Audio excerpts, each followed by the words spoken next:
এটি এমন এক রাজপ্রাসাদ যেখানে প্রতিটি দেয়াল ফিসফিস করে বলে যায় রাজাদের গৌরব আর রানীদের গল্প। প্রবেশদ্বারে 16টি গম্বুজ, ভেতরে ঝাড়বাতির আলোয় ঝলমলে নাচঘর, স্নানঘর থেকে শুরু হওয়া রহস্যময় সুড়ঙ্গ পথ, আর বাগানের মাঝখানে শ্বেত পাথরের ফোয়ারা, যেখানে বিলাসিতা আর ইতিহাস যেন হাত ধরাধরি করে দাঁড়িয়ে আছে। রানীরা বসে পুকুরে হাঁসের খেলা দেখতেন, আর রাজারা দাপিয়ে বেড়াতেন তাদের জমিদারি নিয়ে। ময়মনসিংহের শশী লজ ঠিক এমনই এক জায়গা, জমিদারি ঐতিহ্যের গর্ব, সময়ের এক জীবন্ত স্মারক, যা আজও নিয়ে যায় শতবর্ষ পেছনের এক জাদুকরী সময়ে।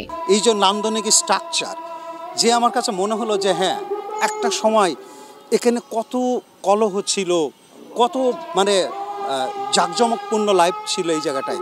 মহারাজা সূর্যকান্ত আচার চৌধুরী ছিলেন এই জমিদারির গুরুত্বপূর্ণ ব্যক্তি। তিনি ছিলেন নিঃসন্তান, আর তাই দত্তক পুত্র শশীকান্ত আচার্য চৌধুরীর নামে এই প্রাসাদটি তৈরি করেন। জমিদারির সম্পত্তি টিকিয়ে রাখতে এই পরিবারের বেশিরভাগ সদস্যই দত্তক সন্তানের উপর নির্ভর করতেন। তবে প্রকৃতির কি অদ্ভুত খেলা, যেখানে তাদের দত্তক সন্তানরাও বেশিরভাগই ছিলেন নিঃসন্তান। জমিদার শশী আচার্যর কথা জানার পর, ঐতিহ্য জানার পর এখানে দেখার জন্য আসছি। হ্যাঁ, জিনিসটা অনেক ভালো, এখানকার নান্দনিক পরিবেশ সবকিছু মিলে অনেক ভালো লাগতেছে। পুরনো জমিদার বাড়ির ঐতিহ্য।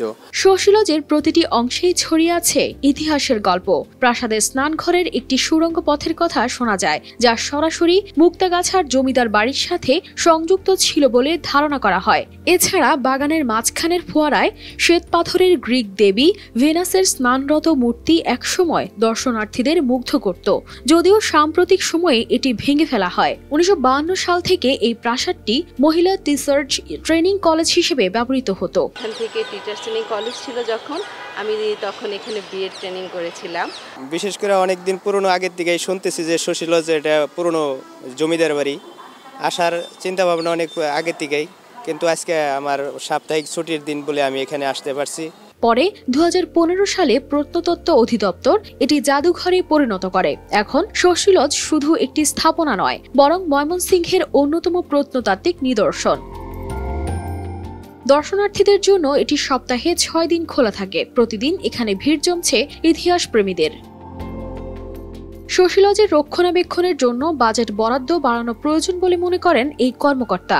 আমাদের প্রজেক্ট পাস হইলে এগুলো সব সংস্কার করার কথা। আমাদের প্রজেক্ট পাস হবে, এই প্রজেক্টটা ডিল হয় ঢাকা আঞ্চলিক অফিস থেকে। তো দর্শনার্থীদের দাবি এর আরো সংস্কার প্রয়োজন, যাতে এর সৌন্দর্য আর ইতিহাস আরো ভালোভাবে সংরক্ষণ করা যায়। শশী লজ শুধু একটি পুরনো জমিদার বাড়ি নয়, এটি ইতিহাসের এক জীবন্ত নিদর্শন। সময় পেলে আপনিও ঘুরে আসতে পারেন এই শশী লজে। News desk, RTV।